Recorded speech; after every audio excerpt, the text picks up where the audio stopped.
अशा परीक्षा आयोजित केलेल्या आहेत. तर ते हे खरं तर एक पुण्य असं काम आहे.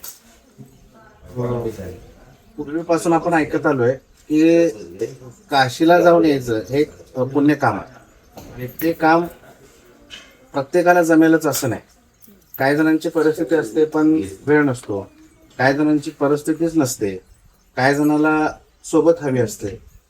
अनेक कारणांना आपल्याला ते शक्य होत नाही. काही जण जाऊन यायला असते, पण कृष्णा रुक्मार शेठच्या वतीनं आपण ही यात्रा जाऊन येतोय. खरं तर अशी पूर्ण कामं करणारी माणसं आजच्या जगामध्ये सापडणं फार मुश्किल आहे. पण आमच्या गावामध्ये मौलिक असं रत्न जन्माला आले. गेली मला वाटते 3-4 वर्ष हा प्रोग्राम ते आयोजित करतायत. त्यांना धन्यवाद द्यावे. सहकारी उत्तर काशी यात्रा आयोजित केली. सलग तिसरं वर्ष ही यात्रा आपण सांगलीला जायचं तरी 2 दिवस माग पडतो. ते आज जायचं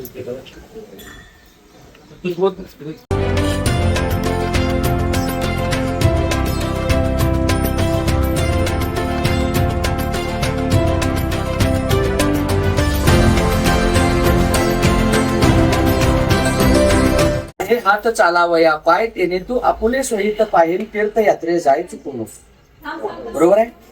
जोपर्यंत पाय चांगले, बोलायला चांगले येते, हात चांगले, शरीर चांगलं आहे, तंदुरुस्त आहे, बीपी शुगर नाही, काय दुखत नाही, तोपर्यंत तीर्थयात्रेला गेलं पाहिजे.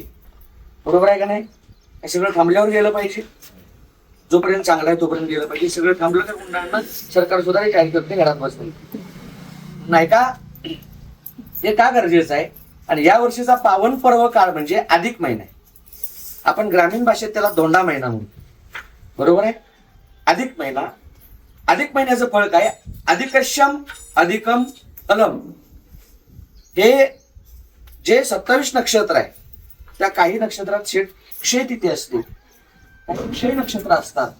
हे क्षय नक्षत्र बाजूला जाऊन जाऊन जाऊन एक 27 नक्षत्राचा ग्रुप तयार झाला. या नक्षत्रांनी देवाकडे तक्रार केली की आम्हाला कोणच किंमत देत नाही, आम्हाला कोणच बोलत नाही.